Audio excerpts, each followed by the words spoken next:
Hello everyone, welcome back to Shajil sir classes. क्या हालचाल है आप लोगों के? मुझे पूरी उम्मीद है बढ़िया होगे और जो अब तक पढ़ाया है वो सब आपने पढ़ ही लिया होगा। तो क्या डिस्कस कर रहे थे हम बेटा लास्ट लेक्चर में? जी हाँ, बिल्कुल सही। लास्ट लेक्चर में हमने डिस्कस किया था chemical properties of S block element. आज उसी में हम आगे कंटिन्यू करते हैं कुछ और केमिकल प्रॉपर्टीज का आज लास्ट लेक्चर होगा। इसके बाद ज़्यादा से ज़्यादा 1 या 2 लेक्चर और होंगे आपके एस ब्लॉक के। तो ध्यान से देखो, आज का जो टॉपिक है हमारा वो है solubility of alkali metal and alkaline earth metal in liquid ammonia. अब सुनो ध्यान से, लिक्विड अमोनिया हम यूज करते हैं एज अ सॉल्वेंट। तो बात समझ में आ गई, लिक्विड अमोनिया सॉल्वेंट की तरह यूज किया जाता है। अगर आपने क्या करा बेटा, लिक्विड अमोनिया लिया और लिक्विड अमोनिया में अल्कली मेटल आपने ऐड कर दिया। लिक्विड अमोनिया लिया, उसमें आपने अल्कली मेटल डाल दिया। अब होगा क्या, अल्कली मेटल में से इलेक्ट्रॉन निकलेगा। हम जानते हैं अल्कली मेटल में से बहुत आराम से इलेक्ट्रॉन निकल जाता है। तो ये आपका होगा इलेक्ट्रॉन। अब ये जो मेटल होगा, यहाँ पर आपका NH3 है X + Y। अब इसमें कुछ NH3 कंबाइंड हो जाएगा बेटा किसके साथ? मेटल के साथ। मेटल ये M की जगह सोडियम हो गया सपोज, और रिमेनिंग जो NH3 होगा वो कंबाइंड हो जाएगा आपका इलेक्ट्रॉन के साथ। तो मतलब जितना आपका इलेक्ट्रॉन होगा उतना NH3 इलेक्ट्रॉन के साथ कंबाइंड हो जाएगा, जितना आपका मेटल होगा उतना NH3 आपका मेटल के साथ कंबाइंड हो जाएगा। और जिसकी वजह से ये क्या हो जाएगा बेटा, समझे आप ध्यान से,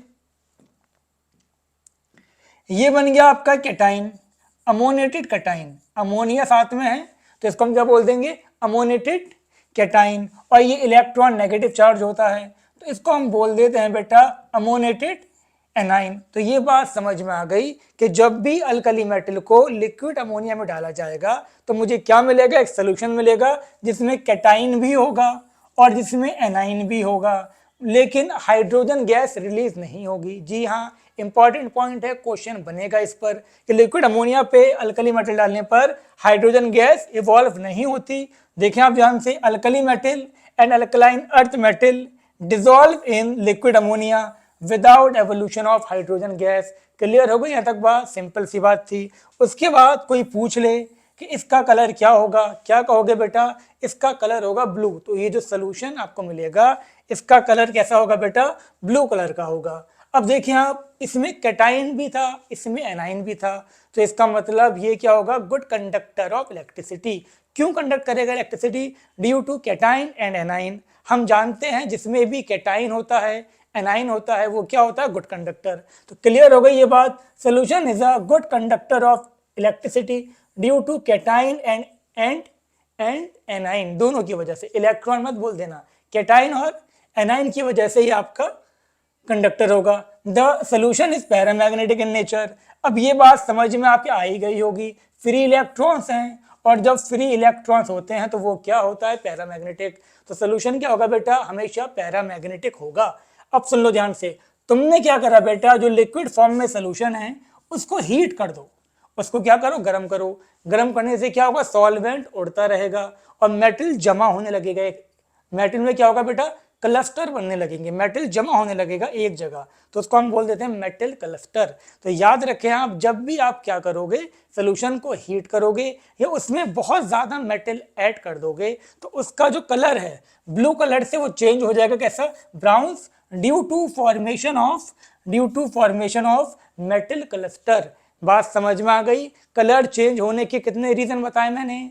सानिया जल्दी बताओ बेटा, कितने रीजन? जी हाँ, 2 रीजन। पहला रीजन क्या था, हीट कर दो, और दूसरा रीजन क्या है, उसमें एक्सिस अमाउंट में मेटल आयन को आप ऐड कर दें तो कलर क्या होगा, चेंज हो जाएगा। उम्मीद करता हूँ ये बात समझ में आपके बहुत अच्छे से आ गई होगी, बहुत इंपॉर्टेंट टॉपिक भी है। अब सुनो, रिमार्क तो इंपॉर्टेंट होते ही हैं। हमने क्या कहा, अभी जो हमने NH3 लिया था वो लिक्विड अमोनिया था।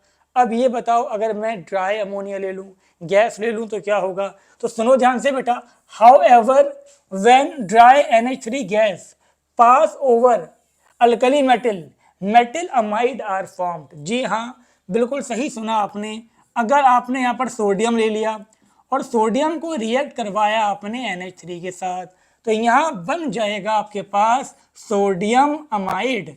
सोडियम अमाइड, और यहाँ पर कौन सी गैस रिलीज होगी, यहाँ पर हाइड्रोजन गैस रिलीज होगी। ये बात बहुत इंपॉर्टेंट है।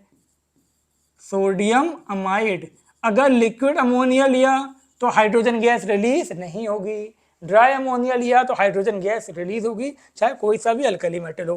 पोटेशियम लोगे तब भी यही होगा, रुबिडियम लोगे तब भी यही होगा, सीजियम लोगे तब भी यही होगा। लेकिन लेकिन लेकिन लिथियम तो अपनी फैमिली से अलग है ही, वो बहुत सारी अलग अलग प्रॉपर्टीज शो करता है।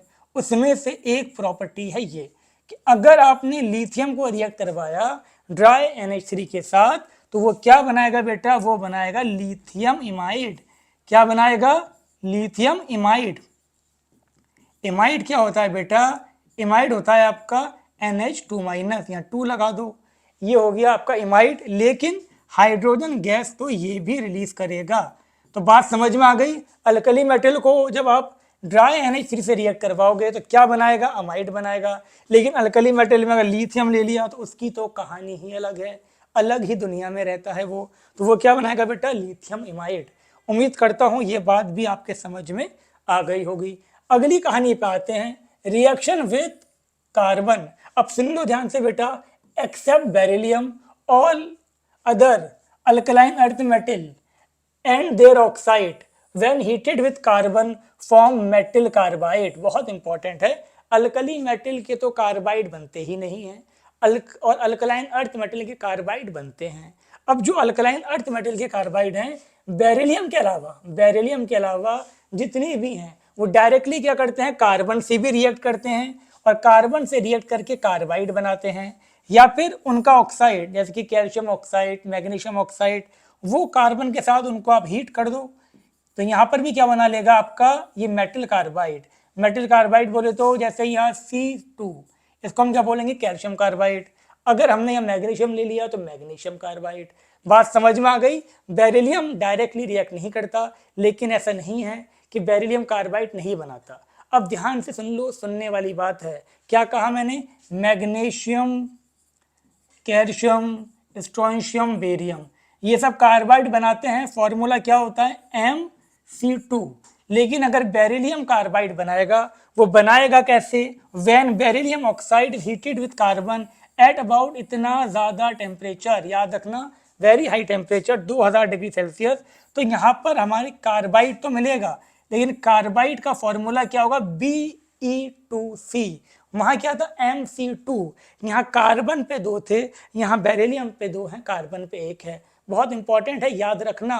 फॉर्मूला कभी भी बेरिलियम कार्बाइड का ये नहीं होगा, और जितने दूसरे अल्कलाइन अर्थ मेटल हैं उनका फॉर्मूला ये होगा।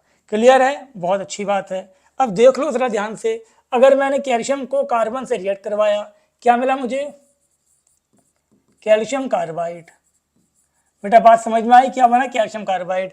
अब देखो ध्यान से, ये जो कैल्शियम कार्बाइड है ये एक्चुअल में क्या है, कैल्शियम पे 2+, और ये C2 पे 2-। सुन लो ध्यान से, C2 पूरी एक आयन है। सुना आपने, C2 क्या है बेटा, पूरी एक आयन। और C2 एक्चुअल में है क्या, C2 एक्चुअल में है ये, C2 एक्चुअल में आपका ये है। इथाइन में से 2 OH निकाल दो तो आपका C2 2- बन जाएगा। अब सुनो ध्यान से, इसको मैंने रिएक्ट करवाया वाटर के साथ, मतलब हाइड्रोलिसिस। हाइड्रोलिसिस का मतलब ही क्या होता है बेटा, वाटर से रिएक्शन। अब वाटर का H+, वाटर का OH-। अब ध्यान से सुन लो, बहुत सुनने वाली बात है। ये पॉजिटिव जाएगा इसके साथ, जिसकी वजह से यहाँ क्या बन गया, कैल्शियम हाइड्रोक्साइड। अब ये पॉजिटिव जाएगा इसके साथ, कैसे जाएगा देख लो, ये C2 पे 2- और ये H पे प्लस। तो आप ध्यान से देखें बेटा, ये -2, ये +1, ये 2 इधर गया, ये 1 इधर गया। फॉर्मूला क्या बन गया आपका, फॉर्मूला बन गया बेटा C2, एक था ना ये, और ये एक्चुअल में कितना था 2, तो C2H2 इथाइन। मतलब क्या बन गया आपका, इथाइन, यानी कि एसिटिलीन। तो याद रखो, सुन लो ध्यान से, बहुत इंपॉर्टेंट है। कैल्शियम कार्बाइड का जब भी हाइड्रोलिसिस करोगे तो कौन सी गैस रिलीज होगी बेटा, एसिटिलीन, या बोल दो इथाइन।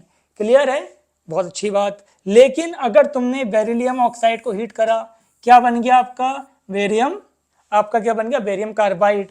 अब इसको देखो, ये क्या है, ये एक्चुअल में है बेरिलियम पे 2+ है, और कार्बन पे 4 माइनस है। देखो यार ध्यान से सुन लो, सुनने वाली बात है तो पूरा ध्यान आप मेरी तरफ ही रखें।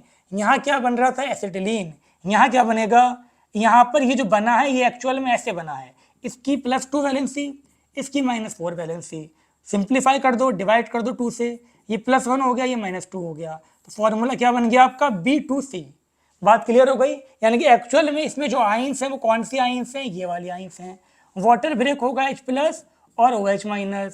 अब जैसे हम जानते हैं इसका पॉजिटिव जाएगा इसके नेगेटिव के पास, तो क्या बन गया BOH, और इसका नेगेटिव जाएगा इसके पॉजिटिव के पास, तो यहाँ पर ये हो जाएगा C पे 4- H पे प्लस, तो ये -4 और ये +1 क्रॉस मल्टीप्लाई कर दो, क्या बन गया CH4, और CH4 क्या होता है, मीथेन। तो याद रखना अगर बेरिलियम का कार्बाइड है तो वो क्या देगा आपको, वो मीथेन देगा। और कोई दूसरे कार्बाइड है जिनका फॉर्मूला ये है तो वो क्या देगा बेटा आपको, वो देगा आपको एसिटिलीन। और अगर ये कार्बाइड कभी गलती से मिल गया तुम्हें, आया तो नहीं है लेकिन कभी अगर पूछ लिया गया इस कार्बाइड के बारे में, तो देखो ये कैसे, ये बना कैसे है, पहले देखो ये बना कैसे है, फिर आप इसका देखना हाइड्रोलिसिस। देखो ये आपका कंपाउंड है, ये Mg2C3, ये कैसे ब्रेक होगा बेटा, हमें ये तो पता है Mg पे हमेशा 2+ होगा, और यहाँ पर होगा C3 पे 4-। जी हाँ सुन लो बेटा ध्यान से, C3 पे 4-, ये +2 हो गया, ये -4, सिंप्लीफाई करोगे तो क्या होगा, +1 -2, तो जब कंपाउंड बनाओगे तो क्या बन जाएगा, 2 Mg हो जाएंगे और एक C3। बात समझ में आ गई, यहाँ तक कोई दिक्कत नहीं होनी चाहिए। अब देखो यहाँ पर, मतलब मैंने ये कहा जब भी Mg2C3 है इसमें कौन सी आइंस हैं डायरेक्ट पता होना चाहिए, Mg2+ और C3 पे 4-। अब C3 पे 4- बेटा एक्चुअल में क्या है, एक्चुअल में ये है माइनस माइनस माइनस, ये माइनस। क्लियर। अब जब तुम इसका हाइड्रोलिसिस करोगे, हाइड्रोलिसिस करोगे तो क्या होगा बेटा, H+ और ये OH-। अब ये OH- चला जाएगा इसके साथ, जिसकी वजह से यहाँ क्या बन गया, यहाँ बन गया आपका MgOH2। और ये देखो आप C3 पे 4- है, ये H+ है, -4 लिख दो यहाँ पर, यहाँ +1 लिख दो, क्रॉस मल्टीप्लाई कर दो, तो क्या बन गया बेटा, C3 कितना रह गया 1, तो ये रह गया C3, H कितना हो गया 4, और ये बन गया आपका प्रोपाइन। बात समझ में आ गई बेटा, क्या बन गया, प्रोपाइन। कोई दिक्कत तो नहीं, बहुत इंपॉर्टेंट बात बताई है, कंफ्यूज होने की बात बिल्कुल नहीं है। अगर बेरिलियम है, बेरिलियम का ये होगा, ये क्या देगा बेटा, मीथेन देगा, ये कभी भी एल्काइन नहीं देगा। अगर ये है CaC2 या कोई और सा C2 तो ये क्या देगा बेटा, ये एथाइन देगा। और अगर ये है, ये सिर्फ Mg का ही होता है आपका, Mg2C3 क्या देगा, प्रोपाइन देगा। तो बहुत इंपॉर्टेंट है, मेंस में, नीट में, हर जगह क्वेश्चन इस पर आए हुए हैं। चलो कहानी को आगे बढ़ाते हैं। नेक्स्ट कहानी हमारी आती है नेचर ऑफ ऑक्सोसॉल्ट। अब ऑक्सोसॉल्ट कौन कौन से हो सकते हैं सुन लें आप। ऑक्सोसॉल्ट बोलो या ऑक्सीसॉल्ट बोलो, मतलब जिसमें ऑक्सीजन आए, कार्बोनेट, बाइकार्बोनेट, सल्फेट, नाइट्रेट। हमें इनका नेचर देखना है, हमें इनकी कुछ प्रॉपर्टीज देखनी है। अब ध्यान से देखो, सबसे पहली प्रॉपर्टी जो आपको बताई जाएगी, जो आपके साथ डिस्कस करी जाएगी, वो है सॉलिबिलिटी। मैं फिर कह रहा हूँ बहुत इंपॉर्टेंट बात है, ध्यान से आप सुनते रहें। अब सुनो, कोई भी चीज़ सॉल्युबल कब होती है बेटा, मुझे बताओ, कोई भी चीज़ किसी पर्टिकुलर सॉल्वेंट में सॉल्युबल कब होगी। जी हाँ सही कहा आपने, जिसने भी कहा सही कहा। कोई भी चीज़ सॉल्युबल तब होती है जब उसकी लैटिस एंथैल्पी कम होती है और उसकी हाइड्रेशन एंथैल्पी ज़्यादा होती है। तुमने नमक लिया, नमक को पानी में डाला, नमक पानी में सॉल्युबल हो गया, पूछा जाए क्यों हो गया, क्यों, क्योंकि नमक की हाइड्रेशन एंथैल्पी ज़्यादा है, नमक की हाइड्रेशन एंथैल्पी ज़्यादा है एज कंपेयर टू उसकी लैटिस एंथैल्पी से। बात समझ में आ गई आपके यहाँ तक ये, तो ये सिंपल सी बात थी, हाइड्रेशन एंथैल्पी अगर ज़्यादा है लैटिस एंथैल्पी से तो सॉल्युबल होगा। अगर हमने आपसे कहा कि आपका नमक को हमने अल्कोहल में डाला, सॉल्युबल नहीं हुआ, क्यों सॉल्युबल नहीं हुआ, क्योंकि वो इसीलिए सॉल्युबल नहीं हुआ, लैटिस ज़्यादा थी, हाइड्रेशन कम थी। तो सिंपल सी बात है, अगर हाइड्रेशन एंथैल्पी लैटिस से ज़्यादा है तो सॉल्युबल होगा, नहीं है तो सॉल्युबल नहीं। अब देखो यहाँ पर ये हाइड्रेशन एंथैल्पी क्या होती है बेटा, डायरेक्टली प्रोपोर्शनल होती है चार्ज के, इनवर्सली प्रोपोर्शनल होती है साइज के। ऐसे आप देखें लैटिस एंथैल्पी डायरेक्टली प्रोपोर्शनल होती है चार्ज के और इन्वर्सली प्रोपोर्शनल होती है साइज के। अब यहाँ ध्यान दो जरा, मैंने अगर ये एग्जाम्पल लिखा lithium carbonate, sodium carbonate, potassium, rubidium, caesium carbonate, top से बॉटम आ रहे हैं, आ रहे हो टॉप से बॉटम आओगे, एटॉमिक रेडियस डिक्रीज किसने लिख दिया भाई, टॉप से बॉटम आओगे एटॉमिक रेडियस क्या होगा बेटा, टॉप से बॉटम आने पर एटॉमिक रेडियस इंक्रीज, और जैसे जैसे एटॉमिक रेडियस बढ़ेगा वैसे वैसे क्या होगी बेटा आपकी हाइड्रेशन डिक्रीज, और जैसे जैसे हाइड्रेशन डिक्रीज होगी वैसे वैसे क्या होगी बेटा लैटिस एंथैल्पी भी डिक्रीज होगी। बात समझ में आई? अब कैसे बताओगे कि सॉल्युबिलिटी इंक्रीज हो रही है या डिक्रीज हो रही है? अब सुन लो ध्यान से, सॉल्युबिलिटी इंक्रीज हो रही है या डिक्रीज हो रही है उसको समझने के लिए आपको एक ट्रिक पता होनी चाहिए, और वो ट्रिक यहां पर लिखी हुई है, ध्यान से देखें। सॉल्युबिलिटी ऑफ, लिख लेना इस चीज को, solubility of BFCHO, bicarbonate, fluoride, carbonate, hydroxide और ऑक्साइड। अगर अल्कली मेटल के ये सॉल्ट हैं, अगर अल्कली मेटल के bicarbonate, fluoride, carbonate, hydroxide, oxide, alkali metal के इन सॉल्ट की सॉल्युबिलिटी टॉप से बॉटम आने पर इंक्रीज होगी। जी हाँ, बिल्कुल सही सुना आपने, इनकी सॉल्युबिलिटी क्या होगी, टॉप से बॉटम आने पर इंक्रीज। इनके अलावा जितने भी सॉल्ट हैं अल्कली मेटल के सबकी क्या होगी, डिक्रीज। दोबारा सुनो, अब देखो इन सॉल्ट में होता क्या है, ये हाइड्रेशन है, ये हाइड्रेशन, ये लैटिस, टॉप से बॉटम आ रहे हैं, दोनों डिक्रीज होंगे। अब यहाँ पर क्या होगा आपका, दोनों डिक्रीज हुए, लेकिन लैटिस क्या होगी, ज्यादा डिक्रीज होगी। दोबारा सुन लें आप, टॉप से बॉटम आने पर हाइड्रेशन भी डिक्रीज और लैटिस भी डिक्रीज, लेकिन इन सॉल्ट के केस में लैटिस ज्यादा डिक्रीज होगी एज कंपेयर टू हाइड्रेशन। तो आप यहाँ ध्यान से देख लें, क्या लिखा हमने यहाँ पर, solubility of BFCHO of alkali metal increases from top to bottom because decrease in lattice enthalpy is greater than decrease in hydration enthalpy. आई बात समझ में? अब देखिए आप अल्कलाइन अर्थ मेटल का, अल्कलाइन अर्थ मेटल के केस में सेम एक चीज का डिफरेंस है, बाइकार्बोनेट, फ्लोराइड, हाइड्रोक्साइड, ऑक्साइड और ऑक्सलेट। अगर ये सॉल्ट हैं, ये क्या था बेटा, हाइड्रोक्साइड, ऑक्साइड और ऑक्सलेट। ऑक्सलेट क्या होता है, C2O4 इन सॉल्ट की सॉल्युबिलिटी टॉप से बॉटम आने पर इंक्रीज होगी। रीजन क्या है कि लैटिस में ज्यादा डिक्रीज होगा एज कंपेयर टू हाइड्रेशन, इसीलिए सॉल्युबिलिटी इंक्रीज होगी।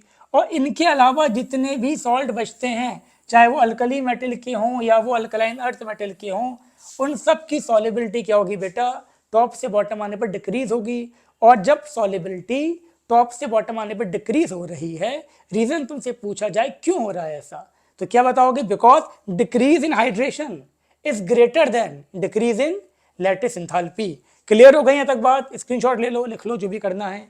कहानी को आगे बढ़ाते हैं, कुछ एग्जाम्पल देखें आप। अल्कली मेटल की क्या थे बेटा, अल्कली मेटल की मैंने बताया था BFCHO, bicarbonate, fluoride, carbonate, hydroxide, oxide. इनकी सॉल्युबिलिटी क्या होगी, टॉप से बॉटम आने पर इंक्रीज। तो देखो अल्कली मेटल का बाइकार्बोनेट, तो यहाँ पर क्या होगी बेटा, सॉल्युबिलिटी इंक्रीज होगी।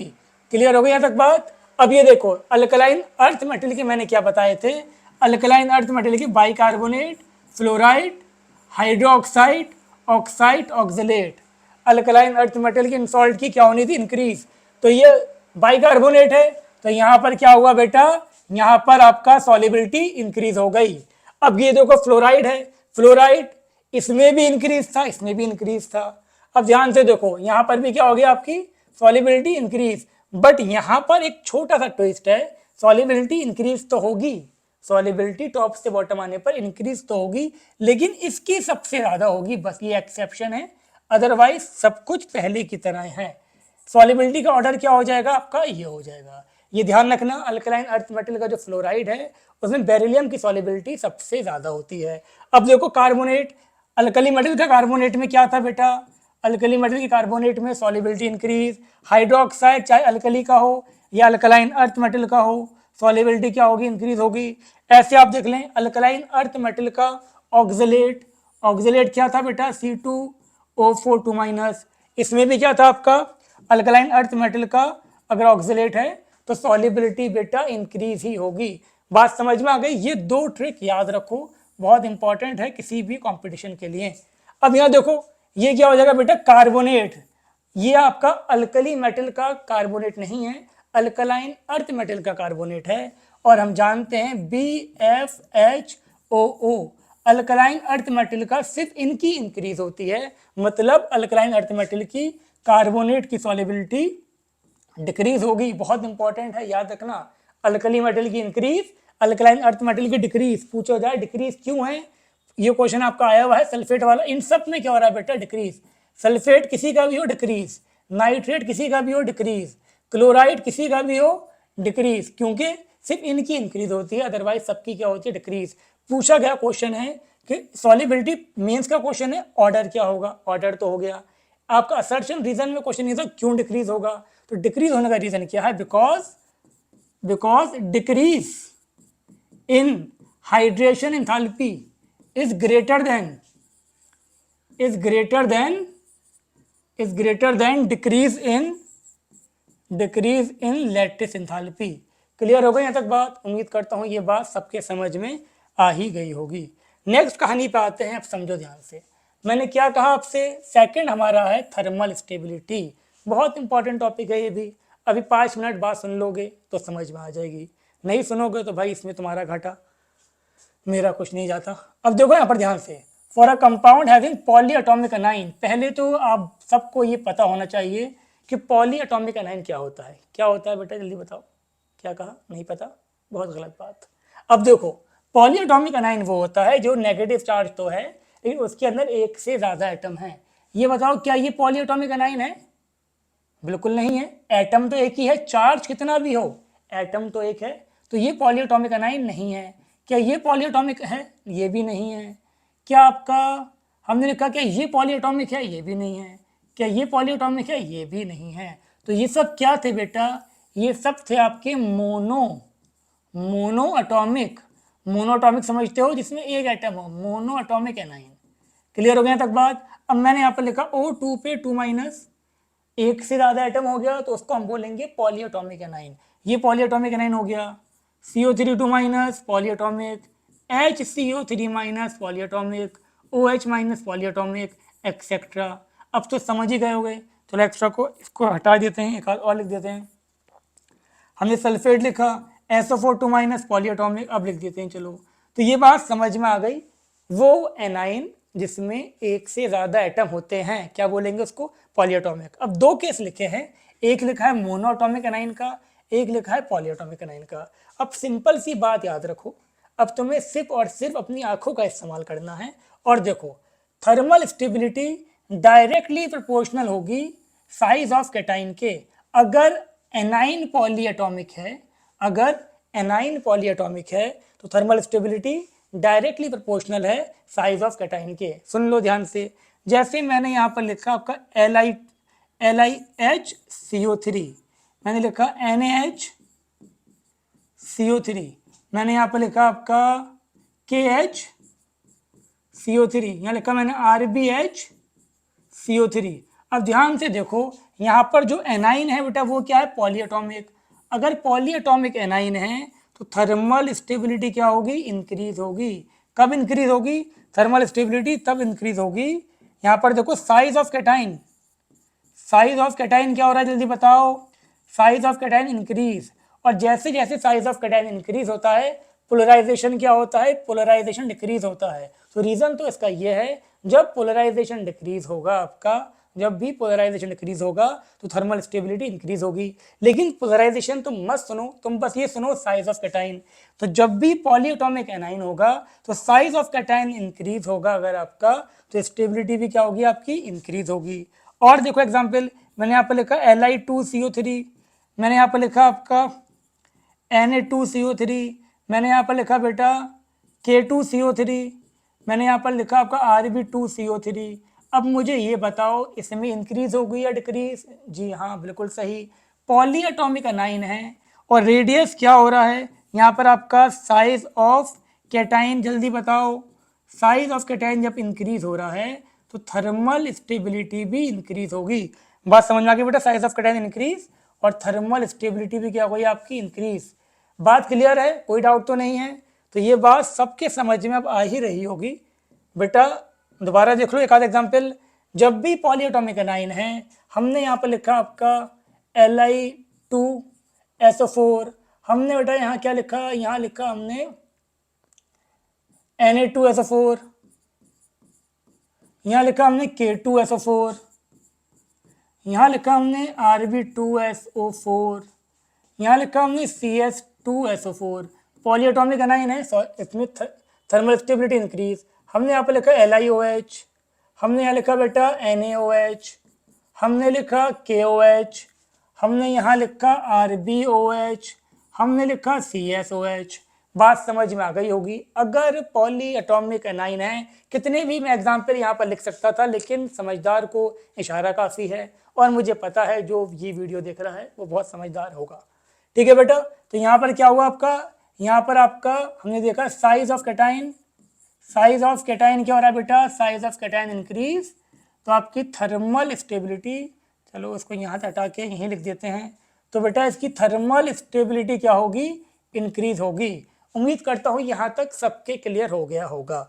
अब देख लो ध्यान से दोबारा पीछे आके, अगर पॉलीएटॉमिक एनाइन है तो थर्मल स्टेबिलिटी पोलराइजेशन पर डिपेंड करती है, वो भी इनवर्सली प्रोपोर्शनल। अगर पोलराइजेशन ज़्यादा होगा तो थर्मल स्टेबिलिटी कम होगी, और पोलराइजेशन इनवर्सली प्रोपोर्शनल होता है साइज ऑफ कैटाइन की। तो सिंपल सी बात है, साइज ऑफ कैटाइन बढ़ेगा, पोलराइजेशन कम होगा, पोलराइजेशन कम होगा तो थर्मल स्टेबिलिटी इंक्रीज होगी।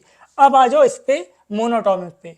अगर मोनोटॉमिक एनाइन है तो थर्मल स्टेबिलिटी डायरेक्टली प्रोपोर्शनल होती है लैटिस एंथैल्पी के, और हम जानते हैं लैटिस एंथैल्पी इनवर्सली प्रोपोर्शनल होती है साइज ऑफ आयन के। तो यहाँ पर डायरेक्ट रिलेशन था, यहाँ पर आपका इनडायरेक्ट रिलेशन है, इनवर्स रिलेशन है। तो अगर मोनोटॉमिक एनाइन है, मोनोटॉमिक एनाइन अगर है तो थर्मल स्टेबिलिटी क्या होगी बेटा, डिक्रीज होगी with increase in size of ion. जैसे कि मैंने यहाँ पर लिखा आपका LiH, मैंने यहाँ पर लिखा बेटा NaH, मैंने यहाँ लिखा KH, ये लिखा बेटा RbH, ये लिखा CSH। तो ध्यान से देखो, पहली बात एनाइन कैसी है, यहाँ पर एनाइन आपकी है यहाँ पर मोनोएटॉमिक, मोनोएटॉमिक। बात समझ में आ गई बेटा, एनाइन कैसी है, मोनोएटॉमिक। तो जब मोनोएटॉमिक एनाइन है तो साइज ऑफ कैटाइन क्या हो रहा है, जल्दी बताओ, साइज ऑफ कैटाइन इंक्रीज, लेकिन थर्मल स्टेबिलिटी क्या होगी, डिक्रीज होगी। बात समझ में आ गई यहाँ तक, कोई दिक्कत तो नहीं आपके, जस्ट उसके अपोजिट। ऐसे बहुत सारे एग्जाम्पल मैं आपको यहाँ पर दे सकता था, लेकिन टाइम इतना नहीं है कि अब ज़्यादा आपको एग्जाम्पल दिए जाएं, तो इसीलिए बस आप इतना ही याद रखें। ठीक है बेटा, मोनोटॉमिक का केस वो था, और पॉलीएटॉमिक का इससे पहले वाला केस था। कहानी पे आते हैं। नेक्स्ट हम बात करेंगे इसके अंदर हीटिंग ऑफ सॉल्ट, बहुत इंपॉर्टेंट है, अक्सर मेंस में, नीट में क्वेश्चन आए हुए हैं।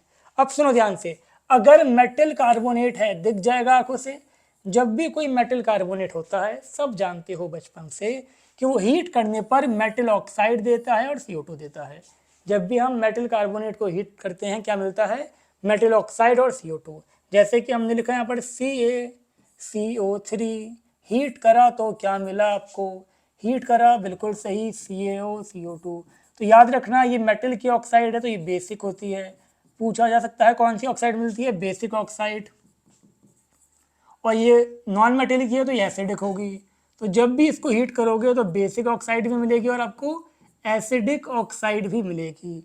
ऐसे हमने यहाँ पर लिखा Li2CO3, इसको हीट करो, कार्बोनेट है, हीट करने पर क्या मिलेगा, Li2O plus CO2, metal oxide और CO2 बेसिक, और ये आपका हो गया एसिडिक।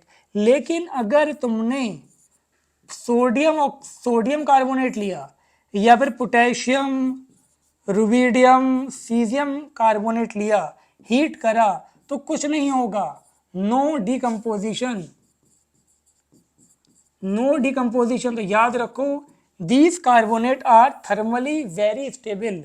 ये क्या होंगे बेटा, these are thermally very stable, ये बहुत स्टेबल होते हैं, इसीलिए डिकम्पोज नहीं होते। क्वेश्चन बन गया तुम्हारा मेंस का, इसमें से कौन सा कार्बोनेट है जो हीट करने पर CO2 देगा, कौन सा देगा, ये देगा। इसमें से कौन से कार्बोनेट है जो हीट करने पर CO2 नहीं देंगे, तो ये सारे आपको CO2 नहीं देंगे। याद रखना यहाँ पर CO2 हमें नहीं मिलेगा। क्लियर। और देखो एक और रिमार्क देखो बेटा, रिमार्क आपके सामने, अगर आपके पास है छापा नहीं हापा, HAPA, हापा, हापा बोले तो HgAgPtAu, mercury, silver, platinum, gold. अगर इनका कार्बोनेट है, सुन लो यार, अगर इनका कार्बोनेट है, इनके कार्बोनेट को आपने हीट करा, हीट करते ही क्या मिलेगा बेटा यहाँ पर, यहाँ मुझे मिलेगा आपका Ag2O प्लस CO2, बिल्कुल सही, यही तो मिलेगा। क्या लिखा हुआ है हमने यहाँ पर, मेटल ऑक्साइड प्लस CO2। लेकिन इसके जो ऑक्साइड होते हैं वो अनस्टेबल होते हैं। इसके ऑक्साइड क्या होते हैं बेटा, अनस्टेबल। ये बनते ही ब्रेक हो जाएंगे Ag प्लस O2 के अंदर। तो फाइनली मुझे क्या मिलेगा, इसका जो फाइनल रिजल्ट होगा वो ये मिलेगा। पूछा जा सकता है किसमें आपका बेसिक ऑक्साइड नहीं मिलेगा हीट करने पर। यहाँ पर तो हीटिंग होगी ही नहीं, लेकिन यहाँ पर आपको बेसिक ऑक्साइड भी मिल रहा था और एसिडिक ऑक्साइड भी मिल रहा था। यहाँ पर आपको एसिडिक ऑक्साइड मिलेगा ही नहीं। यहाँ पर आपके पास क्या मिलेगा, सिर्फ और सिर्फ मेटल मिलेगा। ये सब धुआं बन के उड़ जाएंगे। बात समझ में आ गई यहाँ तक, कोई दिक्कत तो नहीं, बहुत इंपॉर्टेंट कंसेप्ट था। कहानी को आगे बढ़ाते हैं। नेक्स्ट आता है मेटल नाइट्रेट। मेटल नाइट्रेट बोले तो बेटा हमने यहाँ पर लिखा आपका Pb, यहाँ लिखा हमने बेटा Pb, और ये लिखा हमने यहाँ पर NO3। NO3 क्या होता है, नाइट्रेट। अब सुन लो ध्यान से, जब भी आपके पास मेटल का नाइट्रेट होगा, आपने उसको हीट करा, तो मेटल के नाइट्रेट को हीट करने पर क्या मिलेगा बेटा, मेटल ऑक्साइड, NO2 और O2, and NO2 is a brown colour gas. तो यहाँ पर आपको क्या मिलेगा, PbO मिलेगा, प्लस साथ में आपको मिलेगा NO2। किस कलर की गैस है बेटा, ये ब्राउन कलर की। और यहाँ क्या मिलेगा, O2। बात समझ में आ गई, सिंपल सी बात है। कोई भी मेटल नाइट्रेट है हमेशा यही मिलने वाला है, लेकिन कुछ को छोड़ के। हमने यहाँ पर लिखा आपका LiNO3, लिथियम नाइट्रेट। तो लिथियम को जब भी हीट करोगे क्या देगा, ये LiO देगा, बिल्कुल सही कहा आपने। NO2 भी देगा, बिल्कुल सही कहा आपने। और ये O2 भी देगा, सेम जो सब देते हैं ये भी वही देगा। लेकिन जैसे ही मैंने यहाँ पर लिखा NaNO2 या NaNO3 या फिर KNO3 या फिर RbNO3 या CsNO3, जैसे ही मैं इसको हीट करूँगा, सोडियम, पोटेशियम, रुबिडियम के नाइट्रेट को जब भी आप हीट करेंगे तो क्या मिलेगा आपको मिलेगा metal nitrite, metal nitrite, plus क्या मिलेगा आपको O2। लेकिन आपको ब्राउन गैस पूछा जाए तो कह देना मुन्ना नहीं मिलेगी। पूछा जा सकता है, किसको हीट करने पर आपको ब्राउन गैस नहीं मिलेगी। यहाँ पर हीट करने पर क्या मिल गया, मेटल नाइट्राइट और O2। ये क्या हो जाएगा, सोडियम नाइट्राइट, ITE। ये क्या था, सोडियम नाइट्रेट। ये था आपका सोडियम, क्या था बेटा जल्दी बोलो ना, सोडियम नाइट्रेट। तो याद रखना, मेटल नाइट्राइट को हीट करने पर ये सारी कहानी आपको मिलती है। लेकिन अगर सोडियम, पोटेशियम, रुबिडियम का नाइट्रेट है तो उसको हीट करने पर ब्राउन गैस नहीं मिलेगी। हमें क्या मिलेगा उसको हीट करने पर, मेटल नाइट्राइट। क्लियर है यहाँ तक बात। चलो कहानी को आगे बढ़ाते हैं। मेटल बाइकार्बोनेट, जब भी मेटल बाइकार्बोनेट को हीट करोगे तुम्हें क्या मिलेगा, metal carbonate plus CO2 plus H2। समझ में आ गई होगी बात, सिंपल सी बात है। अगर तुमने Na2CO3 नहीं, तुमने क्या करा बेटा, तुमने यहाँ पर करा NaHCO3 लिया, बिल्कुल ले लिया। हीट कर दो इसको, हीट करने पे क्या मिलेगा जल्दी बोलो ना, ये मिलेगा Na2CO3 plus CO2 plus H2O। कोई दिक्कत नहीं सर, कोई दिक्कत नहीं। तुमने यहाँ पर लिया LiHCO3, इसको तुमने हीट करा, क्या मिलेगा, यही मिलेगा। तो लिख ही देते हैं यहाँ पर, क्या मिलेगा बेटा, Li2CO3 plus CO2 plus H2O। कोई दिक्कत नहीं, दिक्कत ब्रेक होने में नहीं है, दिक्कत इसमें है अल्कली मेटल के जितने भी बाइकार्बोनेट होते हैं, सुन लो, अल्कली मेटल के जितने भी बाइकार्बोनेट हैं सब सॉलिड स्टेट में मुझे मिलते हैं। कैसे मिलते हैं, सब मुझे सॉलिड स्टेट में मिलते हैं, लेकिन except lithium carbonate. Lithium carbonate solid state में नहीं होता, ये हमेशा सोल्यूशन में मिलेगा मुझे, एक्वस सोल्यूशन में, सॉलिड स्टेट में ये नहीं मिलता।